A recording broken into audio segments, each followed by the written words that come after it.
দেশের ফুটবলে অবদান রাখতে বরাবরই কাজ করে আসছেন ব্যারিস্টার সুমন। ফুটবলের উন্নয়নের জন্য নিজস্ব একটি ফুটবল একাডেমিও রয়েছে তার। এছাড়া গেল কিছুদিন আগেই হবিগঞ্জ ৪ আসনের সংসদ সদস্য নির্বাচিত হয়েছেন সুমন। তাই দেশের ফুটবলের উন্নতি করতে নতুন করে পরিকল্পনা সাজাতে চান হবিগঞ্জ ৪ আসনের সংসদ সদস্য।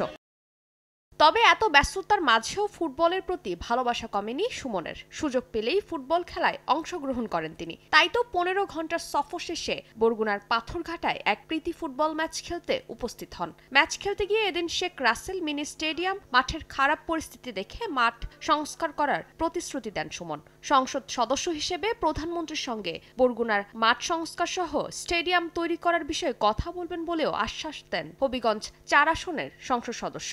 এছাড়া ফুটবলের উন্নয়নে হাতে নিতে চান মেগা প্রকল্প। দুইজনই কিন্তু শেখ হাসিনার নেতৃত্বে আমরা দেখতে পাই, উনি কখন মন ভালো মন খারাপ এগুলো আমরা দেখতে পাই। আমরা দুইজন গিয়া যে টাইমটাতে নরম থাকে এই টাইমটাতে চেষ্টা করে ওনার সাথে কথা বইলা আমি দুইটা কথা বলছি, একটা হচ্ছে মাঠ আর হচ্ছে গিয়ে বরগুনার এই আসনের জন্য একটা মেগা প্রজেক্ট। আমি আপনাদেরকে আজকে বলে যাচ্ছি, শপথ করে যাচ্ছি, আপনাদের এই বামনা পাথরঘাটার বেতাগীর তো একজন এমপি, আজকে আপনাদেরকে বলে যাচ্ছি এই এমপি সাহেবের সাথে কথা দিয়ে গেলাম আপনাদের জন্য সংসদে এমন ভাবে কাজ করব মনে হবে এই অঞ্চলের দুইজন এমপি উনি এবং আমি।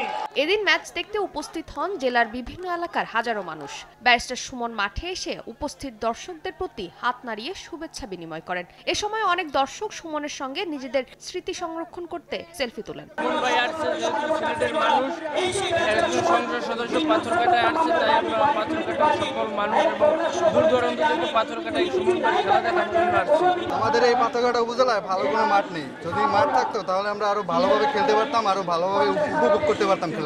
ভবিষ্যতে দেশের ফুটবলে উন্নতি এবং প্রত্যন্ত অঞ্চলের ফুটবলারদের জন্য কাজ করবেন বলে আশাবাদী স্থানীয়রা।